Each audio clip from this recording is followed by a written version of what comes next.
Yeah. I love my HBCU. And boy, I love it, love it. I love it, love it. I love my HBCU. And man, I hope my team they won. Yeah. I hope my team they won. Yeah. Man. I hope my team they won. I hope my team they won. Yeah. I tune into the HBCU Sports Lab to see if my team won or lost. If they lost, I'm quiet as a mouse. But if they won, keep tab. I'ma do the dab, yeah. Dr. Cavil, he know what he be talking about. Mike and Charles, they know what they be talking about. They compress the analytic data with the hip hop. If you know them like I know them, they gon' tell you if your team, if they won or lost, and who the ball.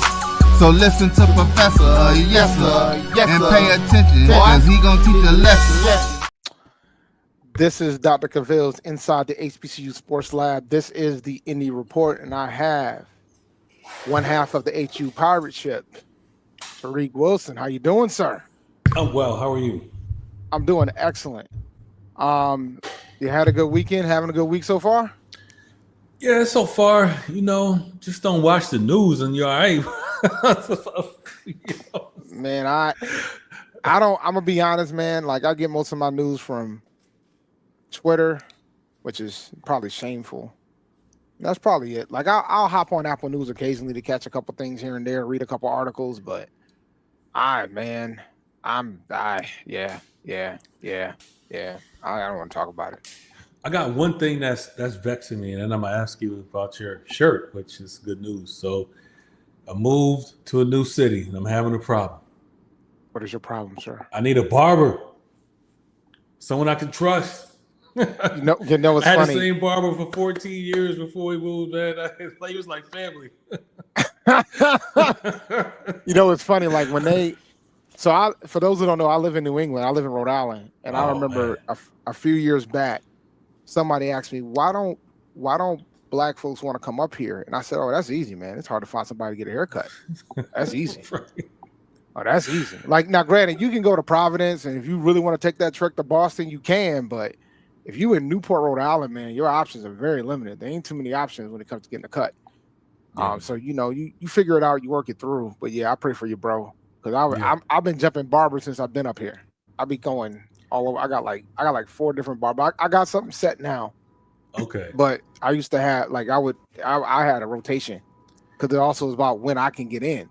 Sometimes, Man, well, a little bit of trivia. I'm a sidebar. So I grew up about 40 minutes from here. So I talked to my cousin. So I'm going to go to that barbershop, my childhood barbershop. But it's like 40 minutes away. I got to find something closer. But that was the same barbershop from the belly scene. If it's still wow, so you up in New York? Yeah, that was filmed up in Jersey. So if they're still at that place, that's where I'm going to go.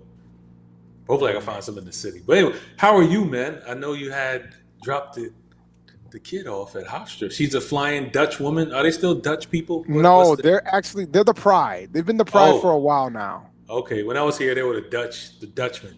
Yeah, they're the Pride. They've been the Pride. I don't know how long they've been the Pride, but they're the Pride, which is like a lion. They just changed their logos and the mascot and everything. So they done changed everything. A lot of folks weren't happy about the changes. This is the new logo here, believe it or not. But was a Dutchman too woke or not woke enough? I have no idea. I don't know when they switched it, to be honest with you. They probably switched it a long time. That might have been for branding purposes, because they have a decent chunk of minorities that go to that school. It's pretty much half and half. Yeah, they do. I mean, the hell, I was being recruited there. The football, that's what I know about the team. So the football team is gone. Yeah, they're gone. Yeah, so for the story about that, and then we can get into some HBCU stuff, and I'll do the intro. The thing about the football program there is that they dissolved it so they can start their medical school. Oh, That's why they made. Huh? Did it happen? Oh yeah. That medical school is hand over fist. Oh, that's smart. Oh yeah. They because basketball was their bread and butter. Right. That's always been their bread and butter. So they were like, nah, we're good, and we're gonna do this medical school. Awesome. But all right, let me get into the intro because we got a lot of things to get through today, man. We only got an hour to do it. Welcome to episode 698 of Inside the HBCU Sports Lab radio show and podcast, the show that's covering the sporting HBCU diaspora, all things HBCU sports for institutions large and small, from the NAIA to the NCAA. We share insights and information on the HBCU sports culture and HBCU athletic aesthetics to facilitate the story of HBCUs, athletic programs, and the business of HBCU sports. I'm your host, David L. Rhodes, along with my co-host, Tariq Wilson. Jeffrey Johnson's on assignment. Brandon King might be on assignment as well, but we're gonna hope and pray that he shows up. I need him here, but we'll see. Otherwise, I'll do it on my own. We are filming from our live home studios and sending a signal live to our KCOH 12:30 a.m. studios with the Texas Radio Hall of Famer Ralph Cooper in the beautiful home of Texas Southern University from Houston, Texas. Now, I want to open with a hot take I had on Sunday on HBCU Nightly earlier this week. Okay. And the hot take was Hampton is going to beat Jackson State. That was my hot take. So we typically do hot takes at the beginning of the show after we do the first and 10. So we typically do hot takes. So my hot take was Hampton is going to beat Jackson State. And you are a Hampton alumnus. I think you believe the same. But I want you to tell me, why do you think Hampton can beat Jackson State? Well, let me. So I've been high. We've talked a couple weeks ago even. I've been high on this Hampton team, even though a lot of transfers or not a lot of new blood. But, man, some of the alum I know, man, they've been trying to curb my enthusiasm. But here's what I'll say. This team is really talented. There is a lot of talent on this team. And, you know, here's why I'm hoping that Hampton at least is competitive in this game. We're in the CAA, right? So when you're in the CAA, there's certain baselines, certain things. It shouldn't be a full rebuild. There should be some things in place to keep you competitive year after year, especially when you're playing outside of conference, because typically CAA schools compete. So we've been putting those things in place. So hopefully we don't fall off a cliff after we lose a couple guys. So I'm hoping that there'll be the guys who come in can start fast and play together, because individually they have really good players. Some of those young guys are really good, and I think they're going to show up. Jackson State honestly should win this game. They should. I mean, they're highly ranked. They're at home. They got a lot of talent. They should win. But Hampton is talented as well, and I think some of the young guys are going to shock them, because there's a bunch of unknown commodities who are talented. So hopefully they show up. Did they say right. I'm high on the young guys, but what's your rationale for? So I think for me, for one, you guys have never lost to Jackson State. Yeah. So there's one piece of that. The other piece of it is, if Jackson State pull it off, and like you said, they could win this game, that would be the first CAA victory for the conference, which would be big for the SWAC. So that would be big. And I think the big thing for me is, I believe that you guys are going to be the toughest FCS opponent that Jackson State faces this season. I'm not denying how good Jackson State is. What do you think the line is for this game? I forget how to plus minus, but I think Jackson, they probably giving them 10. So for when you talk about plus or minus, typically the home team gets 3 points off that alone for being the home team. It's typically they start at -3. Typically, when you talk about plus minus, right now Jackson State is 5-point favorites against Hampton right now. So it's a very much smaller line than I thought. Much smaller line than I thought it would be.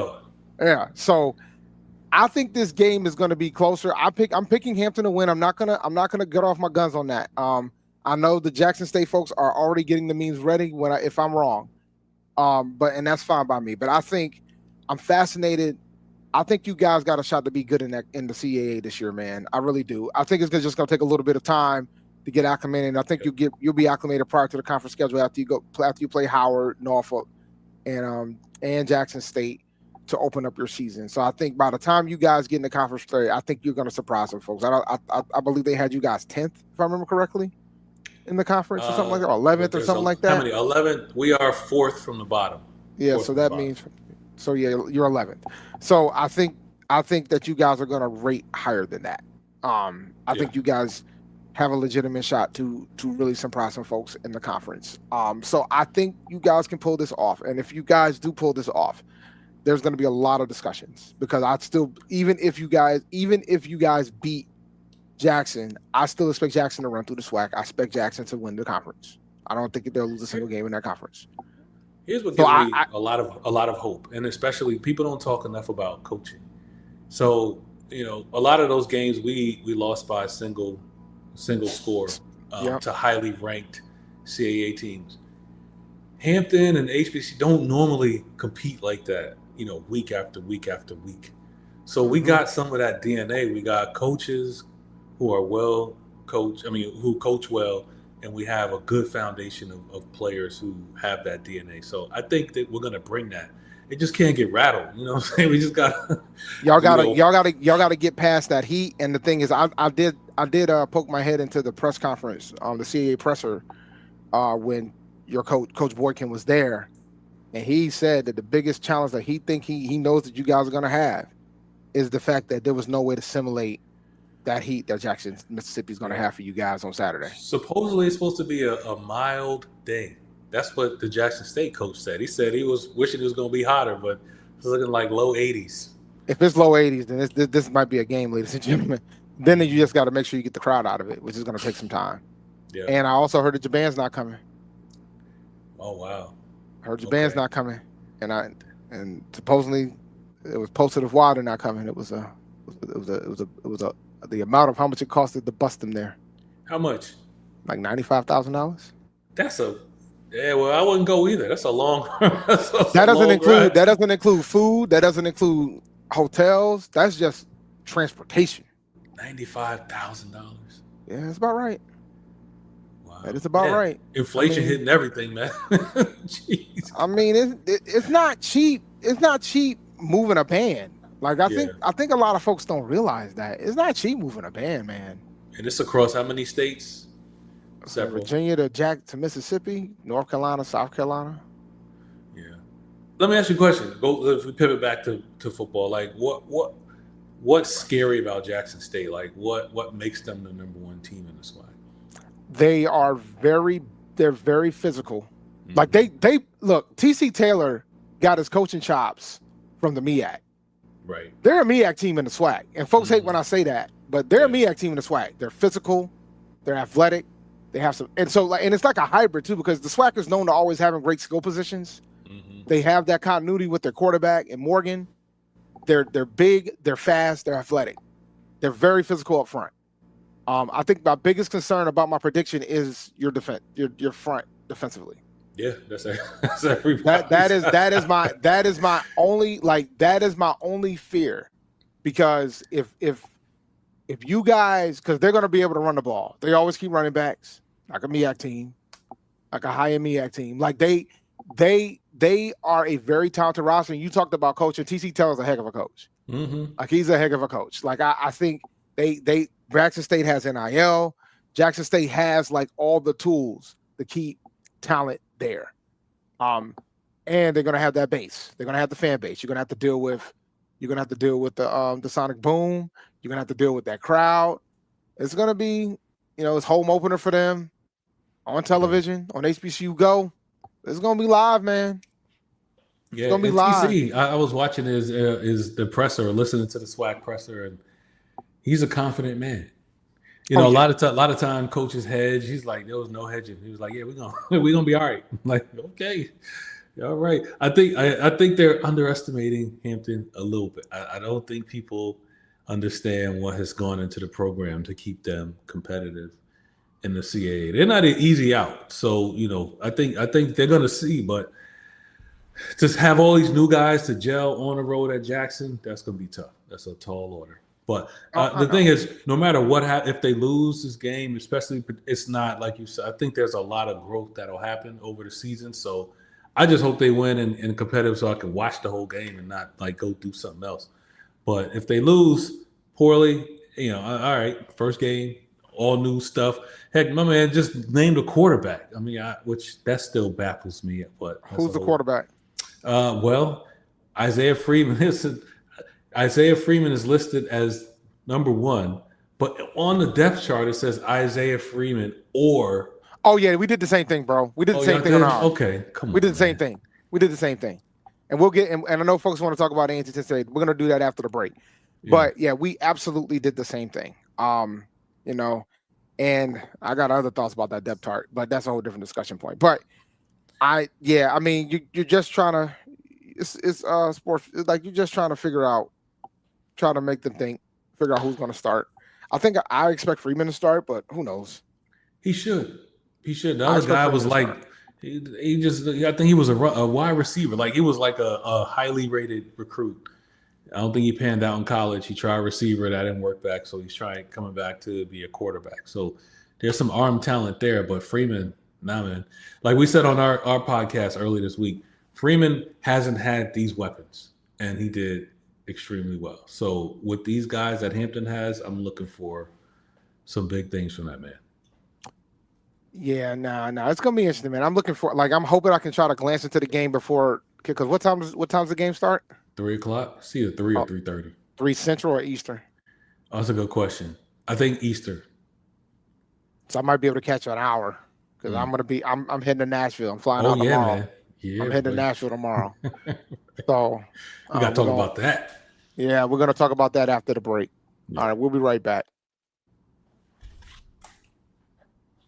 Get ready for the inaugural Unity Classic, Saturday, September 13th at Nathaniel Glover Community Field and Stadium. It's a clash of the Virginia Union Panthers of the CIAA and the Edward Waters Tigers of the SIAC. Plus, an HBCU band battle between the Edward Waters Triple Threat Marching Band and the Virginia Union Ambassadors of Sound. The inaugural Unity Classic goes down in Duval.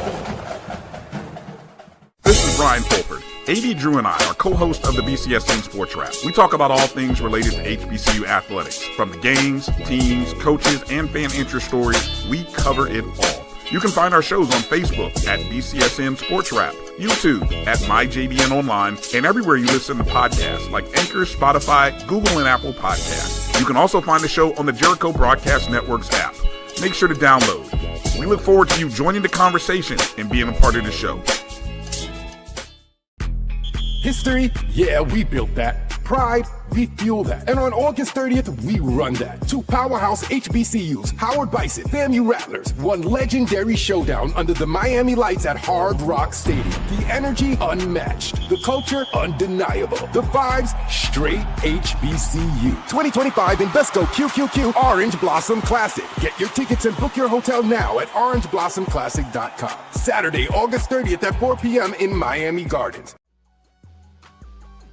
This is the Dean of the College of HBCU Sports, Kenyatta Cavil of Dr. Cavil's Inside the HBCU Sports Lab with Mike Washington and Charles Bishop. Come mix it up in the lab where the course lecture is in session every Tuesday from 6 o'clock p.m. Central Standard Time on Facebook Live, YouTube Spreaker, or the BCSN app, as we discuss all things about the HBCU sports culture, including exploring the week that was in the sporting HBCU diaspora, as well as the upcoming week of HBCU sports. With me, the Dean, the College of HBCU Sports, on Dr. Cavil's Inside HBCU Sports Lab with Mike Washington and Charles Bishop. Course lecture dismissed. Football fans, HBCU football is back in the ATL with the Cricket MEAC SWAC Challenge Kickoff. Representing the MEAC, North Carolina Central, and representing the SWAC, Southern Eagles, Jaguars, the Marching Sound Machine, the Human Jukebox. Compress the analytic data with your hip hop. If you know them like I know them, they gon' tell you if your team, if they wanna lose, and who the ball. So listen to Professor, yes sir, and pay attention, cause he gon' teach a lesson. Welcome back to Dr. Cavil's Inside the HBCU Sports Lab, episode 698. This is the Indy Report. All right, we got a second game. And we're gonna go to Nashville, Tennessee. We got North Carolina A&T heading down to Nashville for the John Mayer Classic. The game will be on at 3:30 Central Standard Time on Saturday. So this game is fascinating to me, mainly because of the amount of turnover that's happened on both teams. A&T's got a new coach. Tennessee State got a new coach. A&T had to got ravaged in the portal. Tennessee probably got ravaged in the portal more than we did. Mm-hmm. So, but we have two really good coaches, Reggie Barlow from XFL, Alabama State fame. And then we also have Sean Gibbs from Fort Valley State, and he was an assistant coach for A&T for over a decade. So it's going to be fascinating to see. and Sean Gibbs said during his pressure that is ultimately about adjustments. This game one is about adjustments and who can adjust. And you're going to see a lot of that with this, only because of the fact that neither school doesn't know what they got. They might have an idea of what they have, but they don't know. Like A&T was slated to be last in the conference, and I believe Tennessee State was next to last after winning the conference last year because of all the turnover that happened. So I'm going to this game.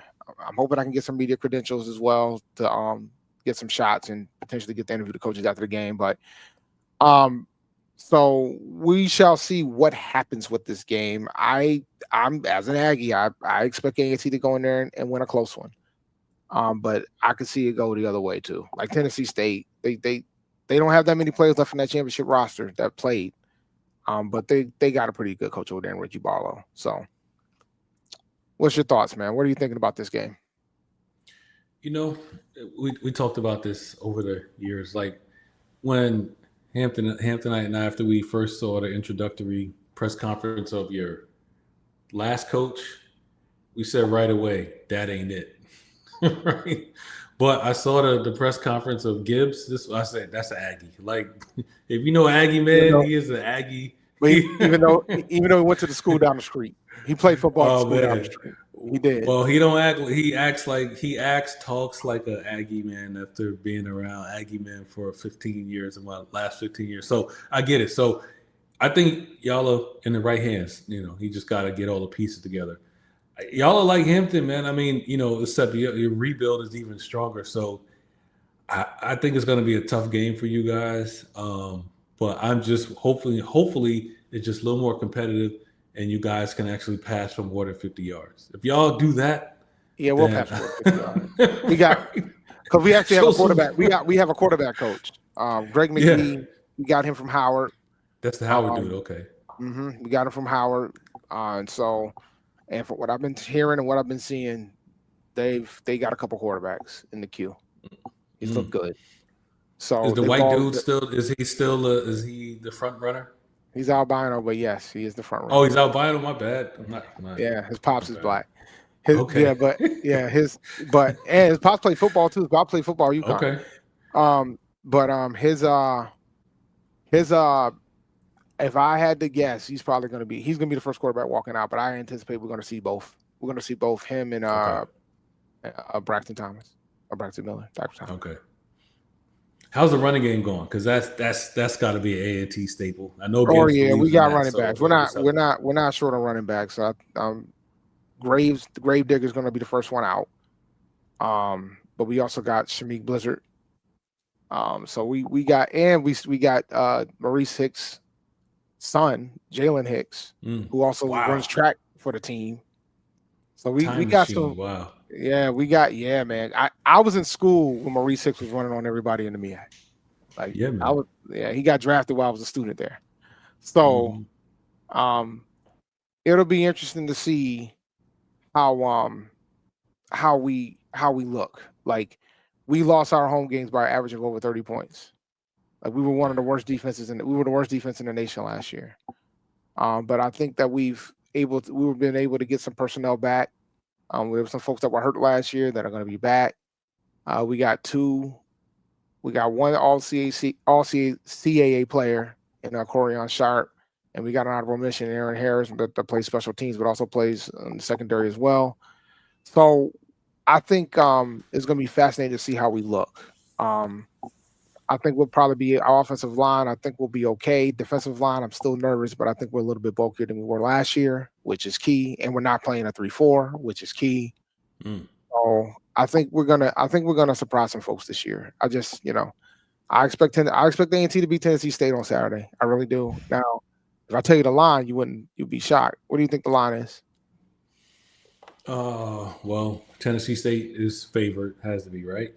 Yep, I'd say 13. 9.5 point favorites. They're 9.5 point favorites with A&T. Yeah, they're 9.5 point favorites. Oh. So I think it's going to be fascinating to see. I think they'll cover the spread. I'm not worried about that, but I I want to see what the fan base is going to look like at the game, because the way it's looking, based on what I'm seeing in these Twitter streets, it looks like there might be more A&T fans in the stands than Tennessee State fans in the stands. Yeah, I would call that. Yeah, that makes sense. But it's the John Merritt Sounds right. Classic. It's the John. Well, here's the thing for me, man, and I know Brandon's not here, so I'm going to go ahead and toot the horn for him. It's the John Merritt Classic. This is considered one of their bigger games of the season, and it's the home opener. All right. You're going up against the HBCU. From what I understand, the alumni fan base, biggest beef they have is that they don't play enough HBCUs. You're going up against you're going against the largest one in the country. All right. Mm-hmm. So you check that box. The band is coming. The blue and gold marching machine will be there. So you can't even use that as a reason. So if I walk into that stadium and there's Aggies, now they did have to open up more sections for us on the visitor side. That already happened. So if there's more Aggies, man, I'm gonna be on this show that following Wednesday asking a lot of questions about Tennessee State. Yeah, I'm expecting it. I mean, you lost Eddie George. You still playing at cavernous stadium.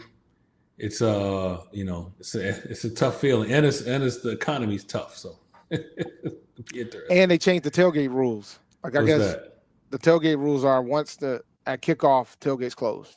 Oh, that's whack, man. That's the NFL rules. Oh, we ain't that.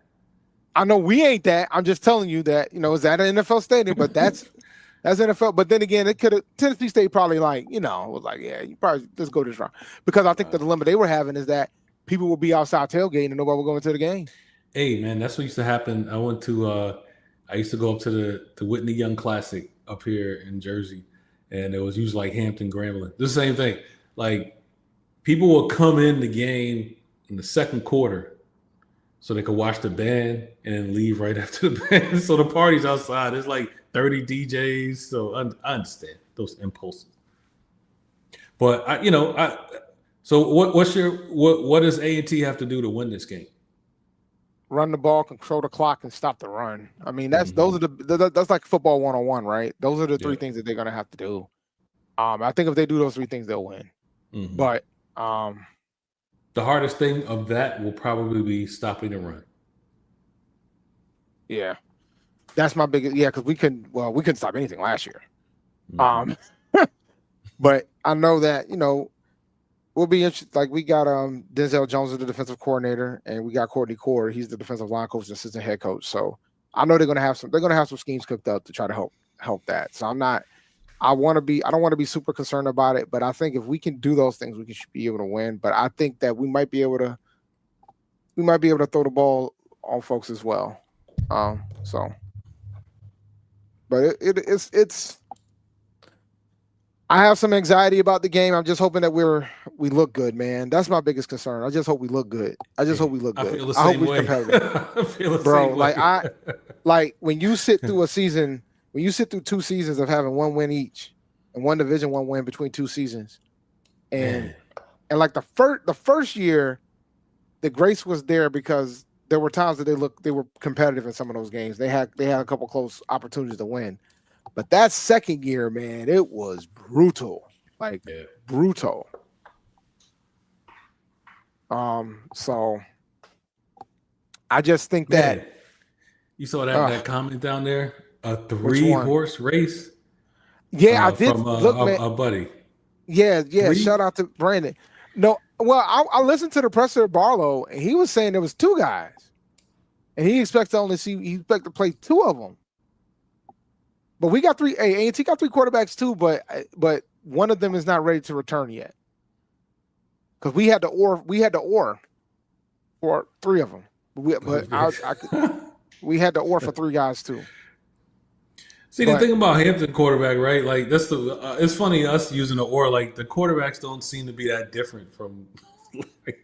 It's like you ain't got a lot of film with him with this team. Like, who you fooling? But you gonna prepare that? Maybe.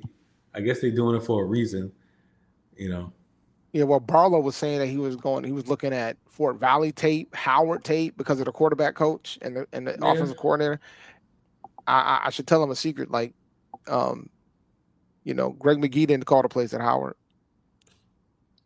So, in essence, he is a first-time offensive coordinator at A&T. He didn't call the plays at Howard. Larry Scott called the plays at Howard. And I anticipate that Larry Scott's going to call the plays at Howard again this year. But let me I want to go to. Do you any other thoughts about this game? I got A&T winning in a close one. I think they'll probably win by a field goal. I'd like to see that. I don't know much about Tennessee State. I just know that I just want to see y'all stop the run. And be physical. Y'all got beat up a lot last year, so I just want to see y'all not get beat up, like physically. Nah, I don't think we will. I think we're ready. I think Sean Gibbs did admit though during the spring when they came out in the spring, he was concerned. Yeah. But then when they had their strength and conditioning program, got into the fall camp, he felt a lot better about the situation. Like he feels like he can probably get some wins out of these guys. So it'll be interesting to see. Sweet. Look, Brandon, look, man, y'all better show up to this game on Saturday. Y'all better show up to this game on Saturday. Y'all gonna outnumber them. That would be wild, man, if we outnumber them. We're coming though. It's like I saw A&T Roy in the chat earlier asking me about my Hofstra shirt. Next time, don't be late, A&T Roy. Don't be late. Then you know why. But then you know why. Anywho, they don't. Yeah, I know. I know. But and the thing is, as long as they can probably set that up when they go back to Hale Stadium. But as of right now, I mean, this is what you got. So, but let's see. Yeah, we know. I mean, I can tell you who the starting quarterback for A&T is today. Yeah, I know who's walking out of there. I know who's walking out of there. Sure. Yeah, I know who's walking out of there at the beginning of the game. This ain't gonna be Southern in school down the road. We know who's walking out of there at the beginning of the game. They did too until something happened. All right. Right. Yeah. They did too before I heard what happened. Poor fella. You know, he'll be fine, man. He's young. He's got to learn. I mean, that's just the way it is sometimes, you know. All right, we're gonna take another break. When we come back, man, we're gonna talk about some of the rest of the HBCU slate. We're gonna hit some of these lines. We're gonna talk about that. We'll try to get through all of them. We got plenty of time to make that happen. I was hoping to get Brandon in here, but because I want to pick on the fact that we're gonna have more fans than him at that game. But I know he probably only cares if Tennessee State wins. But then if we have more fans than them and we win, that's a bonus for me. Yeah, it's all bad. That's good across the board for me. So we will be right back after this next break. Now, you can live in Texas and not have a good red meat blend. Texas Cowboy Dust is designed for steak and other red meats. It's out to be my most popular spice blend, made with onions, peppers, ground mushrooms, pink salt, and other spices. Texas Cowboy Dust also goes great with chicken, pork, vegetables, and adds a restaurant quality sheen to gravies and sauces.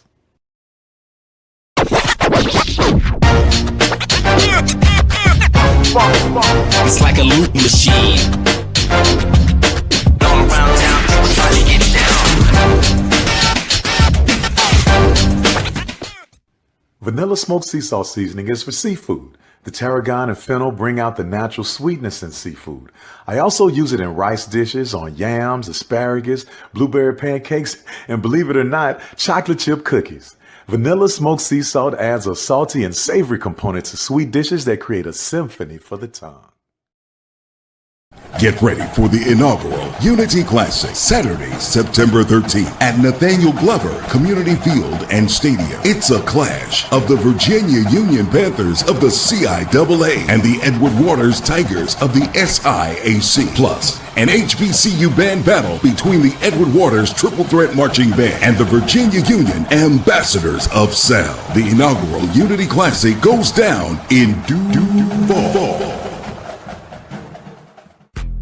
History? Yeah, we built that. Pride? We fuel that. And on August 30th, we run that. Two powerhouse HBCUs, Howard Bison, FAMU Rattlers, one legendary showdown under the Miami lights at Hard Rock Stadium. The energy unmatched. The culture undeniable. The vibes straight HBCU. 2025 Invesco QQQ Orange Blossom Classic. Get your tickets and book your hotel now at orangeblossomclassic.com. Saturday, August 30th at 4 p.m. in Miami Gardens. Football fans, HBCU football is back in the ATL. Compress the analytic data with your hip hop. If you know them like I know them, they gon' tell you if your team, if they wanna lose, and who the ball.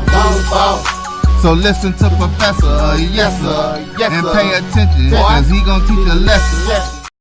Welcome back to Dr. Cavil's Inside the HBCU Sports Lab, episode 698. This is the Indy Report. Look, man, there's a lot of games going on this weekend. A lot. I found out something real quick. The game is 4 Eastern, Hampton and Jackson State. 4 So Eastern. that means only got by then I only got 30 minutes because I'll probably be in the crowd by then. I'll be in my seat by then because I got some pretty good seats, man. When they made the decision to add more sections on the other side, because initially they only had the visitor side by the end zone. There was only like a couple spots, and then they added more sections and put the 50-yard line. I was able to get front row 50-yard line. Oh, that's awesome. I called them and switched it up. I initially was sitting on the Tennessee State side, but I probably could still go over there and sit on the Tennessee State side based on what they were saying, and there ain't gonna be no fans there. You probably gonna be able to hear the coaches and all people getting cussed out and all that. So. Yeah, if I wanted to go back over there to my old seat, I probably could. But I swapped seats to head over to the visitor side so I can check out, so I can be right behind the Aggie bench. All right, man. So some of these games I'm just gonna blow by them, only because of the line, and I will do the lines for each game. So the largest line of the slate, UAPB at Texas Tech. They're 52.5 underdogs.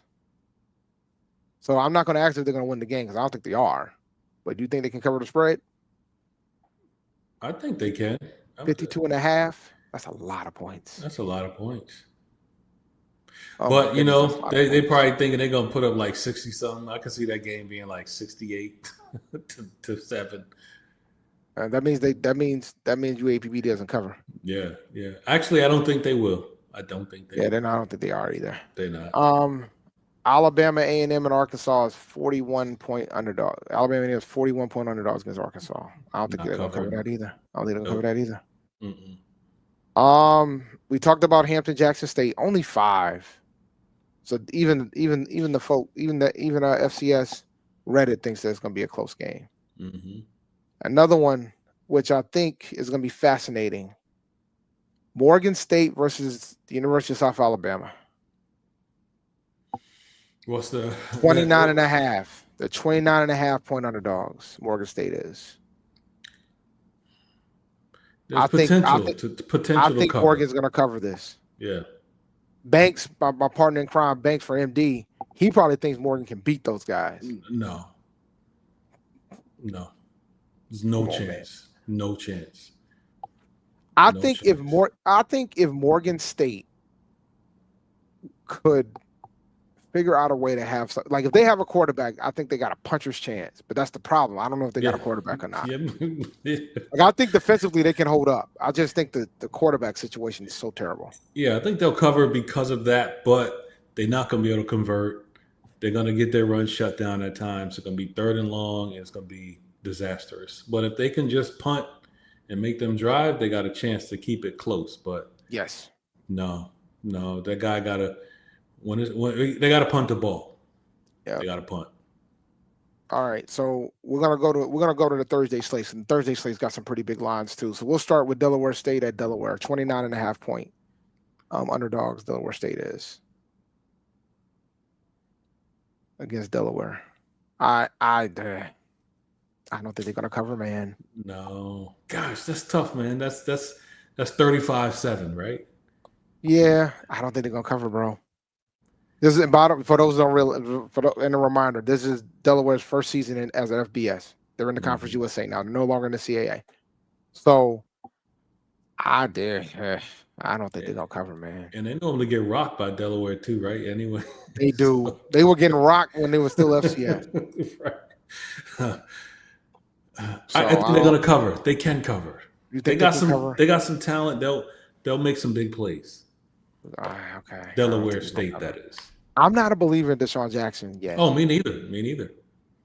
If they cover, then we can have a discussion about Deshaun Jackson. But I don't think they're gonna cover. Me neither. All right, next one. Now this one is interesting. Alabama State at UAB. 20-point underdogs. I think they'll cover. I think they'll cover. I think they cover. They look. You know what? You know the first step of me thinking that they can cover? What's They that? announced the starting quarterback. Andrew Body's going to be starting. I think they'll cover. And I think they got a shot to beat them. UAB is in bad shape, guy, man. Bad shape. Like I think there might be a portion of the UAB fan base that would love to see Alabama State beat them. But that'll probably push Dilfer out faster. They're in a bad. Dilfer. But here's the thing. You know, how many times have you watched Alabama State and thought like, damn, that team got it together? Defensively, I always think they got it together. I mean, as a total team, total unit.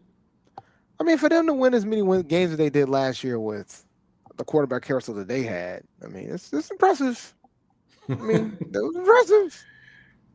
UAB's bad, but I think they're gonna blow them out.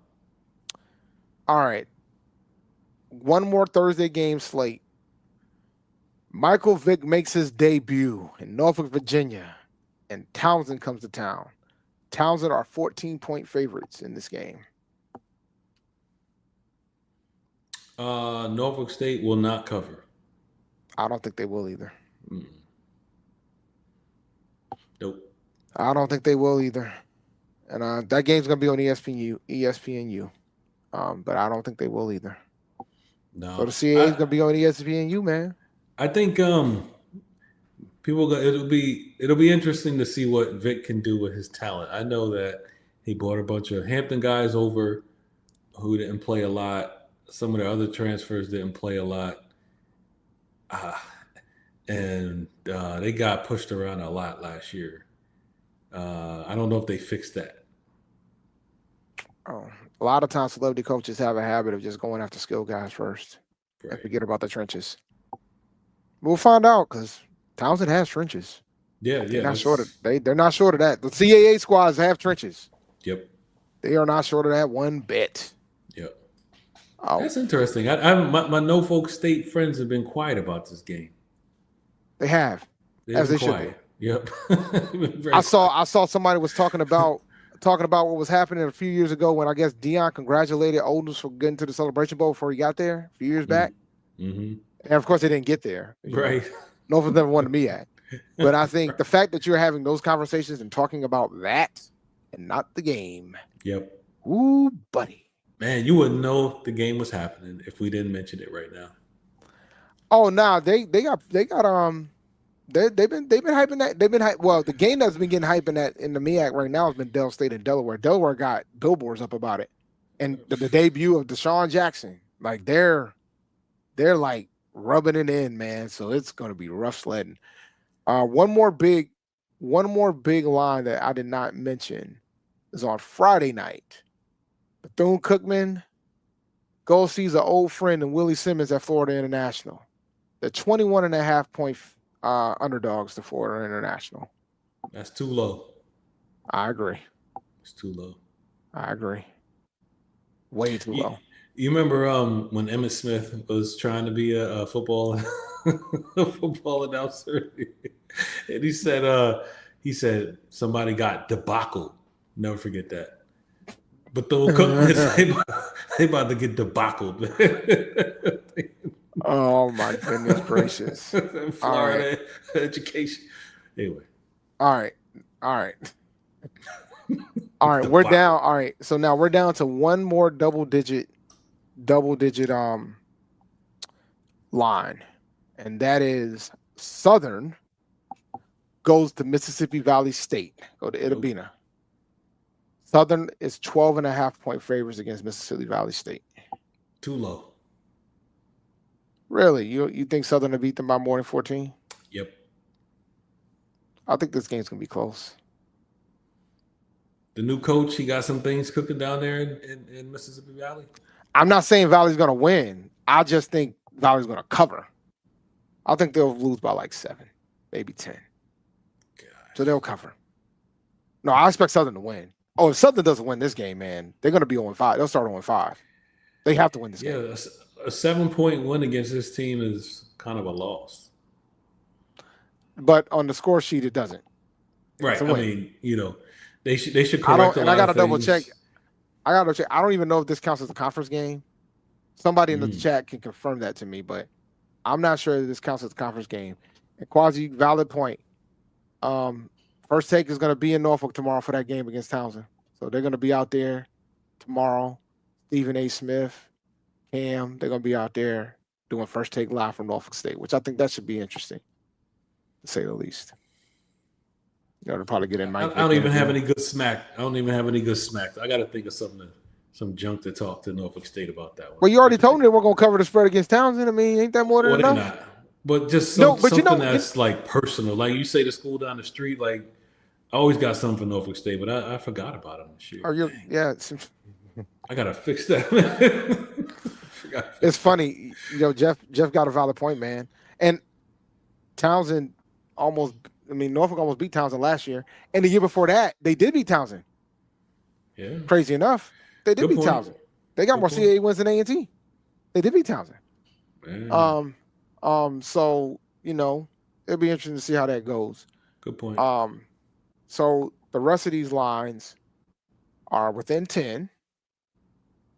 We got FAMU and your rival, Howard. Orange Blossom Classic. FAMU is 9-point favorites. Strike again. All right, let's take your hair out. Let's take the hair out the heart for a couple minutes. Do you sincerely think that FAMU is going to cover this spread? 100%, yes. Okay, I don't think they are. I think it's going to be close. I think FAMU is going to win, but it's going to be close. And I wouldn't be shocked if Howard pulls this upset. And part of it is because FAMU doesn't. Even though FAMU announced their quarterback, what do we know? What do we know? See, here's the thing. Howard announced their quarterback, and that ain't good. Yeah, well, we're gonna find out, man. It's gonna be interesting. I know Erica's going to the game, so she'll be out there trying to root for the squad. So we'll see. She is an awesome Bison fan. They need more of her. They need about 10,000 more like her. She's awesome. I'm not even talking smack. Like her. Oh yeah, no, Erica's different. Yeah, she's dope. She tries to get to every single game. So that is commendable. Mm-hmm. One more match. We got Alcorn State is going to Northwestern State. Alcorn is 8.5-point favorite. Northwestern State didn't win a game last year. Yeah, they'll cover. I don't even know. Are they FCS? I believe so. Oh, all right. Come on, Alcorn, man. This. Alcorn has to cover. If this game is close, or if they lose, oh my goodness gracious, man! They didn't win a game last year. Are they at the reservation, as folks say? No, it's in Northwestern State. It's at Northwestern State. Dang. They're in the Southland. Where is that? Northwestern State. I don't have no. Louisiana, no so it's probably Louisiana if I had to guess. In the swamps or something. Let me see. I'll tell you right now. I'm not sure. I think it's Louisiana. I have no idea. Yep, Louisiana. Whoa. It's in Louisiana. Damn, that was a guess. Educated guess. I thought it was in Louisiana, but I wanted to confirm. Wow. I expect Alcorn to win this one. It's gonna be like Bobby Boucher. That's got to be one hell of an atmosphere, man. Go get some gator or something. They're gonna beat the Grey Poupon out of Howard is diabolical. I'm gonna let Erica know you said that, Mr. Hunt. Hey, don't mess with the Bison. They drink with their pinkies up. Oh Lord, have mercy. All right, now another game. We got Wofford going to South Carolina State. South Carolina State are 2-point favorites, so that's pretty much a pick 'em. So push. Yeah, 2 points. I probably would pick Wofford on the spread, but I think South Carolina State will win the game. 2 points is too small. Yeah, I'm picking them at home. No, I said that wrong. South Carolina State will cover, and they will win the game. Yeah. It's only 2 points. They'll win by at least 3. I want to see year 2 of Chinnis. They're going to take a step back. I'm interested to see that. They're going to take a step. They lost a lot of players, man. They're going to take a step back this year. I think they're going to take a step back this year. And the final game is like pretty much the main event at this point with everything that is going on between Prairie View and Texas Southern. Prairie View are 1-point favorites against Texas Southern for the Labor Day Classic. There's been a lot of back and forth that's been going on between the coaches over the past couple of days. Really? A lot of back and forth. Oh yeah, Talk a lot about of what? back. Chris Dishman is hilarious. And I guess he was talking about he's going to be eating grass and talking about the 8, and then going like pretty much throwing the jokes across the board about Tremaine Jackson, because I think a lot of folks felt like Tremaine has been out here just braggadocious and talking smack the entire summer, and that ain't the way he did it. I don't think that's the approach that he was really doing. He just was just saying what the expectation was for his football program. He expects to win now, and so and Prairie View has invested as such. But Prairie View right now are 1-point favorites. I got Prairie View winning this game. But I think Chris Dishman is hilarious. And I think, and this is just my opinion, I think, the previous Prairie View coach, they were buddies. I think they played together, if I remember correctly. So like when you take all those things into account, there's some, I don't know if there's full-fledged bad blood, but I know there was some jabs that happened. I ain't watched it all yet, but I heard the luncheon today at the luncheon today. There was a lot of jabs, a lot of back and forth between him and Tremaine. So it's gonna be Coach Jackson. So it's gonna be interesting to see how this game pans out. I'm going to be glued. I'm gonna try to watch some of this game if I can. Yeah, man. I just looked it up. Yeah, they talking a lot. Yeah, they out here WWE in it, man. They are out here going back and forth. The funniest line was when, and I ain't caught all the lines, but the funniest line was when Tremaine Jackson was talking to somebody. Coach Jackson was talking to somebody, and he shouted out his 5th grade teacher because they didn't let him, because he didn't want to do recess because he didn't play. It is entertaining, but that's what you need, man. That's what you need. That's what you need. So it's gonna be interesting to see how that game pans out. That will be fascinating to see. So, any other thoughts about this weekend in HBCU football before we adjourn, sir? Oh, what about your school down the road? Aren't they playing this weekend?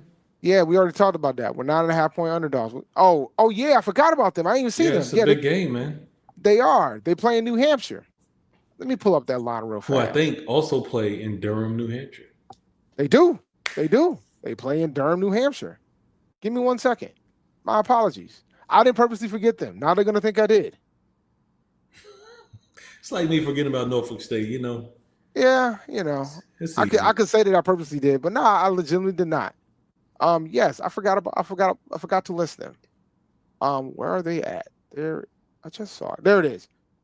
New Hampshire is 2.5-point favorites at the school down the road. It's going to be at the school down the road on Saturday. But New Hampshire is 2.5-point favorites. I think the school down the road will cover that. I think so. I mean, the thing about the school down the road, this is what, like you said the last show, they always lose one game a year because of stupid stuff. And they did a lot of stupid stuff against Southern last weekend. But it's luckily, game they one. were just that much better. Hopefully, they ain't going to be able to do that stupid stuff against New Hampshire. If they don't, they win. Oh, if they do, they will lose. It'll be like what happened with them when they played Elon and Durham last year, and they got beat so bad the power went out. The power went out mid-game. Thought it would help them get an edge. I kid you not. The power went out during that game. The power went out mid-game. Thought they could get an edge, and nope, they just kept coming. Elon just kept coming. Yep. Wow. Yeah, let's see. Let's see if we can get his boys to focus for 60 minutes. A lot of that comes from the top. Have you sat at a Central game and watched Oliver coach? No, I've never been in that. I've never went to that game in that stadium ever. Never? Ever. Wow. Because you're so close to the field there. Like you literally on top of the I've seen action. it in the game. When I watch the games, I see how close you are to the field. Yeah, my man, he's all over the place. So it makes sense why the team would be like that as well. Yeah, man. But I hope they win. Well, do I? Will it hurt? I don't want to see it. I don't really. I always root for CA HBCU. I don't. So. I do not. I do not. I don't. I do not. I can't. Is it because it's Central? Yep. Okay, that makes sense. 0-12. Well, 1-11 now, so Southern can do what they need to do. Yeah. I picked them last week. I just couldn't see it. But all right. Yeah. I just couldn't see it last week. I didn't think Southern had enough to do what they needed to do. New Hampshire's going to be a middle of the pack CAA team. So the school down the road should win that game, but like you said, if they come out like they came out against Southern, they're not going to win that game. Nope. They're not. Nope. You They're got to not. beat New Hampshire. You got to beat them. You got to. Well, they beat them the last time. They beat them last time. Yeah, in Durham, New Hampshire. Outrun them, out physical them. That's how you beat them. Not doing stupid stuff. That's how. Yep. Nope. I agree. All right. Thank you for listening to Inside HBCU Sports Lab. Make sure you share our podcast with your friends and colleagues. Make sure you follow HGPirateShip.com and check out their podcast, the HG Pirate Ship, if you want to hear about Hampton news. This last show was a good one. Sorry to interrupt. It was a good one. Yeah, I got to watch it. I haven't listened to it yet, but I'm definitely going to. Make sure you follow me on Twitter at ChampD1012. I do reply to most folks, but my Twitter handle has a lot of things in it. It has HBCU sports. It has Panthers football. It has video games, all that. I took down another tournament this week. We look forward to next week's as we discuss the latest news in the lab. Make sure you follow Dr. Kenyatta Cavil on Twitter, Facebook, and Instagram. Make sure you follow Inside the HBCU Sports Lab 1 on Facebook and Inside the HBCU Sports Lab on YouTube. Dream big and continue to move forward. We will talk to you soon. Tariq. Of course. Lecture dismissed. See you guys next week, guys. All right. Have fun. Enjoy your HBCU football because football is finite. That's true. Peace.